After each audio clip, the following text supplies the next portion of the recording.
ಮಂಡ್ಯ ನಗರದ ಪ್ರವಾಸಿ ಮಂದಿರದಲ್ಲಿ ರಾಷ್ಟ್ರೀಯ ಮಾನವ ಹಕ್ಕುಗಳ ರಕ್ಷಣಾ ಪಡೆ ಭಾರತ ವತಿಯಿಂದ ರಾಜ್ಯ ಕಾರ್ಮಿಕ ಘಟಕದ ಅಧ್ಯಕ್ಷರಾದ ಬಿಎಸ್ ಭೀಮೇಶ್ ಅಧ್ಯಕ್ಷತೆಯಲ್ಲಿ ಸಾಮಾನ್ಯ ಸಭೆ ಜರುಗಿತು.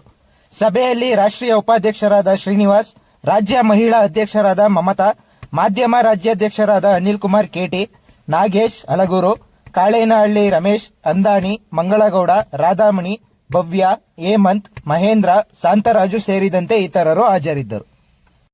ರಾಷ್ಟ್ರೀಯ ಮಾನವ ಹಕ್ಕುಗಳ ರಕ್ಷಣಾ ಪಡೆ ಭಾರತ ಅಂತೇಳಿ ನೋಂದಾಯಿತ ಮಾನವ ಹಕ್ಕುಗಳಿಗೆ ಸಂಬಂಧಪಟ್ಟಂತ ಒಂದು ರಕ್ಷಣಾ ಪಡೆ. ಇದನ್ನ ನಾವು ರಾಷ್ಟ್ರ ಮಟ್ಟದಲ್ಲಿ ನೋಂದಾವಣೆ ಆಗಿರುವಂತ ಒಂದು ಸಂಘ. ಇದಕ್ಕೆ ಬೈಲಾ ಎಲ್ಲ ಇದೆ, ಆ ಬೈಲು ಪ್ರಕಾರನೇ ಹಾಕಬೇಕು. ನೀತಿ ಆಯೋಗ ಅಂತಿದೆ ರಾಷ್ಟ್ರ ಮಟ್ಟದಲ್ಲಿ, ಭಾರತ ಸರ್ಕಾರದಲ್ಲಿ ನೀತಿ ಆಯೋಗ. ಆ ನೀತಿ ಆಯೋಗಕ್ಕೆ ಈ ಕೆಲವು ಸಂಘಟನೆಗಳು ಒಳಪಡಬೇಕು. ಅದರಲ್ಲೂ ಕೂಡ ಈ ನಮ್ಮ ಒಂದು ಸಂಘಟನೆ ಕೂಡ ನೀತಿ ಆಯೋಗಕ್ಕೆ ಒಳಪಟ್ಟಿರುವಂತ ಒಂದು ಸಂಸ್ಥೆ. ಆ ಸಂಸ್ಥೆ ನಾವೆಲ್ಲ ಪದಾಧಿಕಾರಿಗಳ ಕೆಲಸ ಮಾಡ್ತಾ ಇದ್ದೀವಿ. ಇಲ್ಲಿ ಕಾನೂನು ಉಲ್ಲಂಘನೆ, ಏನು ಮಾನವನಿಗೆ ಕಾನೂನು ಉಲ್ಲಂಘನೆ ಆಗುತ್ತೆ ಅದನ್ನ ಕಾಪಾಡುವುದು ಮೂಲ ಉದ್ದೇಶ ನಮ್ಮ ಈ ಮಾನವ ಹಕ್ಕುಗಳ ರಕ್ಷಣಾ ಪಡೆಯ ಉದ್ದೇಶ.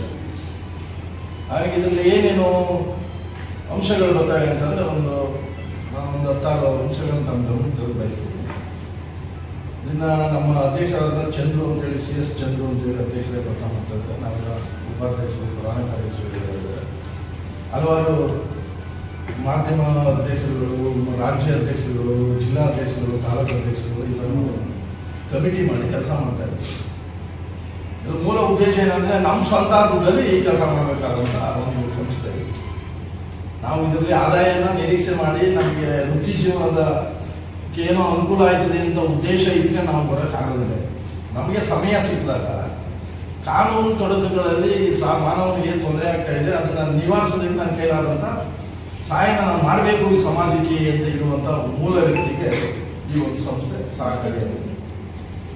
ಪ್ರತಿ ಜಿಲ್ಲೆಗಳಲ್ಲಿ QR ಕೋಡ್ ಅಂತ ಹಾಕ್ಬೇಕಂತಿದೆ ಪೊಲೀಸ್ ಸ್ಟೇಷನ್ಗಳಲ್ಲಿ, ಹೌದಲ್ವಾ?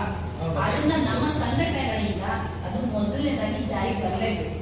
ಪ್ರತಿಯೊಬ್ಬರು ಕೂಡ ಅರ್ಜಿಯನ್ನು ಏನ್ ಮನವಿ ಪತ್ರ ಅಂತ ಏನಿದೆ ಅದನ್ನ ಪ್ರತಿಯೊಬ್ರು ಕೊಟ್ಟಿ ಪ್ರತಿಯೊಬ್ಬರಿಗೂ ಹಾಕ್ಲೇಬೇಕಂತ ನಾನು ಎಲ್ಲರೂ ಕೇಳ್ಕೊಳ್ತೇನೆ.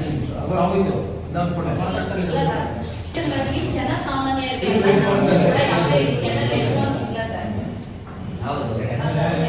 Police station ಮೊದಲನೇದಾಗಿಲ್ಲ.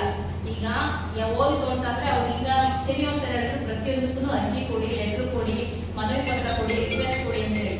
ಈಗ ಫೋನ್ ನಂಬರ್ಗಳನ್ನ ನಮ್ಮ ಫೋನ್ ನಂಬರ್ಗಳನ್ನ ಹಾಕ್ಬಿಟ್ರೆ ಎಲ್ಲಿ ಪ್ರಾಬ್ಲಮ್ ಆಗೋದು ಅಂತ ಹೇಳಿ ಯಾರು ಫೋನ್ ನಂಬರ್ಗಳು ಕೂಡ ಶೇರ್ ಮಾಡಲ್ಲ. ಇನ್ನು ಅರ್ಜಿ ಕೊಡೋದಕ್ಕಂತ ಪ್ರತಿಯೊಬ್ರು ಎಲ್ಲರೂ ದಯವಾಗಿ ಅರ್ಜಿ ಕೊಡಲ್ಲ, ಪ್ರತಿಯೊಬ್ರು ಎದುರ್ತಾರೆ. ಆಯ್ತಾ, ಅಯ್ಯೋ ನನ್ನ ನಂಬರ್ ಕೊಟ್ಬಿಟ್ಟಿದೀನಿ, ನನ್ನ ಅಡ್ರೆಸ್ ಕೊಟ್ಬಿಟ್ಟಿದೀನಿ, ಏನಾಗ್ಬಿಡುತ್ತೋ, ಇವ್ರು ಯಾರು ಮಾಡ್ತಾರೋ, ಯಾರು ಫೋನ್ ಮಾಡ್ತಾರೋ, ಈ ತರ ಎಲ್ಲ ಇದೆ.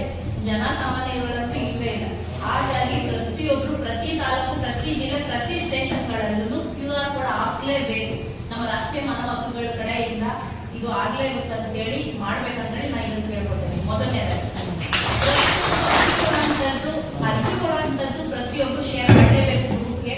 ನೆಕ್ಸ್ಟ್ ಮೀಟಿಂಗ್ಗಳಲ್ಲಿ ನೀವು ಅರ್ಜಿ ಕೊಟ್ಟಿರುವಂತದ್ದು ಒಂದು ಜೆರಾಕ್ಸ್ ಕಾಪಿ ಪ್ರತಿಯೊಬ್ರು ತರಲೇಬೇಕು. ಇದು ನನ್ನ ರಿಕ್ವೆಸ್ಟ್.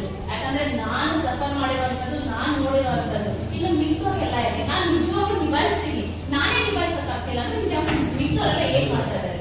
ಅಯ್ಯೋ ನಾನು ಪೊಲೀಸ್ ಸ್ಟೇಷನ್. ಸಬ್ಸ್ಕ್ರೈಬ್ ಬಟನ್ ಮೇಲೆ ಕ್ಲಿಕ್ ಮಾಡಿ ಹಾಗೂ ನಮ್ಮ ಹೊಸ ವಿಡಿಯೋಸ್ ಅಪ್ಲೋಡ್ಗೋಸ್ಕರ ಪಕ್ಕದಲ್ಲಿ ಕಾಣುವ ಬೆಲ್ ಬಟನ್ ನಮ್ಮೆಲ್ಲ ವಿಡಿಯೋಗಳನ್ನ ಲೈಕ್ ಮಾಡಿ, ಶೇರ್ ಮಾಡಿ ಹಾಗೂ ಕಮೆಂಟ್ ಮಾಡಿ.